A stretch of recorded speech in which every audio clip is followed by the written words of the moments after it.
ঘরে বসে রেস্টুরেন্ট স্টাইলে ঘরোয়া অল্প কিছু মশলা দিয়ে তৈরি করে ফেললাম ভীষণ মজাদার ক্রিস্পি চিকেন ফ্রাই। আসসালামু আলাইকুম এভরিওয়ান, সবাই কেমন আছেন? আশা করি সবাই খুব ভালো আছেন। পরে চলে এলাম আপনাদের মাঝে নতুন একটি রেসিপি নিয়ে। আজকে তৈরি করে ফেলেছি ঘরে বসে রেস্টুরেন্ট স্টাইলে দারুণ মজাদার ক্রিস্পি চিকেন ফ্রাই। শুধুমাত্র ঘরোয়া অল্প কিছু উপকরণ দিয়ে একদম রেস্টুরেন্টের মতন ক্রিস্পি চিকেন ফ্রাই কিভাবে তৈরি করেছি সেই রেসিপিটি আজকে আপনাদের সঙ্গে শেয়ার করব। আশা করি রেসিপিটি আপনাদের কাছে খুব সহজ এবং ভালো লাগবে। তো বেশি কথা না বেড়ে চলুন এই পারফেক্ট ক্রিস্পি চিকেন ফ্রাই তৈরির ফুল রেসিপিটি দেখে নেই। চিকেন ফ্রাই তৈরি করার জন্য চিকেন ব্রেস্ট পিস নিয়ে নিয়েছি। চিকেন ব্রেস্ট পিসগুলো লম্বা এবং কিছুটা পরিমাণে পাতলা রেখে কেটে ধুয়ে নিয়েছি। এবার এর মধ্যে দিয়ে দিচ্ছি আদা বাটা হাফ চা চামচ পরিমাণ, সাথে দিয়ে দিচ্ছি রসুন বাটা হাফ চা চামচ পরিমাণ, সাথে দিয়ে দিচ্ছি জিরা গুঁড়া হাফ চা চামচ, সাথে দিয়ে দিচ্ছি ধনিয়া গুঁড়া হাফ চা চামচ, আর দিয়ে দিচ্ছি লাল মরিচের গুঁড়া হাফ চা চামচ পরিমাণ।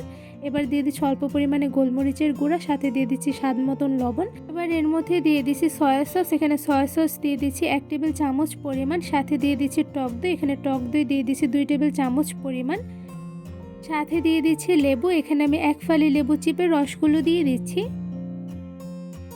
এবার চিকেনের সঙ্গে সব ধরনের মশলা খুব ভালোভাবে মেখে মিশিয়ে নিব। চিকেনের সঙ্গে সব ধরনের মশলা দিয়ে খুব ভালোভাবে মেখে কিন্তু মিশিয়ে নেওয়া হয়ে গিয়েছে। এবার এই ম্যারিনেট করা চিকেনগুলো আমি একটি সাইডে 20 মিনিটের জন্য রেস্টে রেখে দিব। এবার একটি বোলের মধ্যে দিয়ে দিচ্ছি ময়দা। এখানে আমি 1 কাপ পরিমাণ ময়দা দিয়ে দিচ্ছি, আপনারা চাইলে কিন্তু আটাও ব্যবহার করতে পারেন। সাথে দিয়ে দিচ্ছি হাফ চা চামচ পরিমাণ লাল মরিচের গুঁড়া, দিয়ে দিচ্ছি অল্প পরিমাণে গোলমরিচের গুঁড়া, আর সাথে দিয়ে দিচ্ছি স্বাদ মতন লবণ। এবার ময়দার সঙ্গে সবগুলো উপকরণ খুব ভালোভাবে নেড়ে মিশিয়ে নিব। এই তো খুব ভালোভাবে মিশিয়ে নেওয়া হয়ে গিয়েছে। এবার একটা সাইডে রেখে দিব। মশলা দিয়ে চিকেনগুলো 20 মিনিটের মতন একটি সাইডে ম্যারিনেট করে রেখে দিয়েছিলাম। এবারে ম্যারিনেট করা চিকেনগুলো আমি একটি পাত্রে তুলে নিব।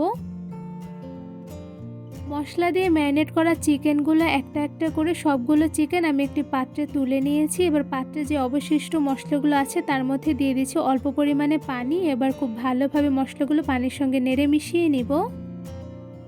এই তো সবগুলো মশলা পানির সঙ্গে খুব ভালোভাবে নেড়ে মিশিয়ে নিয়েছি।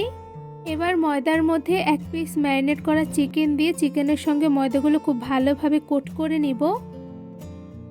ময়দার মধ্যে চিকেনের পিসটা হাতের সাহায্যে চেপে চেপে খুব ভালোভাবে কিন্তু কোট করে নেওয়া হয়ে গিয়েছে। এবার এই চিকেনটা মশলার পানির মধ্যে খুব ভালোভাবে দিয়ে ভরিয়ে নিচ্ছি। কিভাবে মশলার পানিগুলো চিকেনের সঙ্গে ভরিয়ে নিচ্ছে আশা করি দেখে বুঝতে পারছেন। এবার চিকেনটা আবারও ময়দার মধ্যে দিয়ে উপর থেকে ময়দা ছেটে হাতের সাহায্যে খুব ভালোভাবে চেপে চেপে কোট করে নিতে হবে। এই সময়টা যতটা পরিমাণে ভালোভাবে কোট করে নেওয়া হবে চিকেন ফ্রাইটা কিন্তু ততটা পরিমাণে ক্রিস্পি হবে। চিকেনের পিসটা ময়দার সঙ্গে খুব ভালোভাবে চেপে চেপে কোট করে নিয়েছি। এখানে দেখতেই পাচ্ছেন মাশাআল্লাহ একদম পারফেক্ট কোটিং হয়েছে। এবার এই চিকেন ফ্রাইটা আমি একটি সাইডে রেখে দিব, সাথে বাকি চিকেনগুলো সেমভাবে কোট করে নিব। সবগুলো ম্যারিনেট করা চিকেনগুলো ময়দার মধ্যে খুব ভালোভাবে কোট করে নিয়েছি। এবার এই চিকেনগুলো আমি গরম তেলে ভেজে নিব। চিকেনগুলো ভাজার জন্য প্রথমে একটি প্যানের মধ্যে দিয়ে দিচ্ছি পরিমাণ অনুযায়ী রান্নার সয়াবিন তেল। এবার চুলার আঁচটা মিডিয়াম টু লোতে রেখে তেলগুলো গরম করে এর মধ্যে একটা একটা করে কোট করে রাখা সবগুলো চিকেন দিয়ে দিচ্ছি। গরম তেলের মধ্যে একটা একটা করে চিকেন ফ্রাইগুলো দিয়ে দিয়েছি। এবার চুলার আঁচটা মিডিয়াম টু লোতে রেখে কিছুক্ষণ সময় নিয়ে চিকেনগুলো ফ্রাই করে নিব। কিছুক্ষণ সময় নিয়ে চিকেনগুলো ফ্রাই করে নেওয়ার পর একটি সাইডে কিন্তু খুব সুন্দর কালার চলে এসেছে। এ পর্যায়ে একটি কাঁটা চামচের সাহায্যে একটা একটা করে সবগুলো চিকেন আমি উল্টে দিচ্ছি।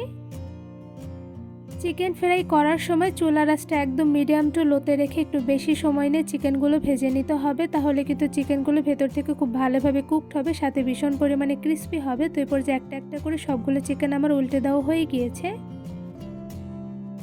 অনেকটা সময় নিয়ে চুলার আঁচ মিডিয়াম টু লোতে রেখে চিকেন ফ্রাইগুলো আমি ভেজে নিয়েছি। তো এই পর্যায়ে কাঁটা চামচের সাহায্যে চিকেন ফ্রাইগুলো সেমভাবে আবারও একটা একটা করে উল্টে নিচ্ছে। আর এদিকে দেখতেই পাচ্ছেন চিকেন ফ্রাই দুইটা সাইডে কিন্তু খুব সুন্দর কালার চলে এসেছে। এই পর্যায়ে চিকেন ফ্রাইগুলো আরও কিছুটা সময় নিয়ে গোল্ডেন ব্রাউন কালার করে ভেজে নিব। একটু বেশি সময় নিয়ে চিকেনগুলো উল্টে পাল্টে খুব সুন্দর কালার করে ভেজে নিয়েছি। তো এই পর্যায়ে দেখতেই পাচ্ছেন চিকেনের দুই সাইডে কিন্তু খুব সুন্দর গোল্ডেন ব্রাউন কালার চলে এসেছে। এ পর্যায়ে কিন্তু চিকেনগুলো পারফেক্টলি ফ্রাই হয়েছে। এবার এই সবগুলো চিকেন একটি ছাঁকনির সাহায্যে ছেঁকে তুলে নিচ্ছি। সবগুলো চিকেন ফ্রাই একটা একটা করে ছাঁকনির উপরে তুলে নিচ্ছি। কিছুটা সময় নিয়ে চিকেনগুলো গোল্ডেন ব্রাউন কালার করে ভেজে নেওয়ার পর দেখতেই পাচ্ছেন মাশাআল্লাহ চিকেন ফ্রাই দেখতে কিন্তু একদমই পারফেক্ট হয়েছে, সাথে কিন্তু ভীষণ পরিমাণে মুচমুচে হয়েছে। এবার এই সবগুলো চিকেন ফ্রাই আমি একটি ঝুড়িতে তুলে নিচ্ছি।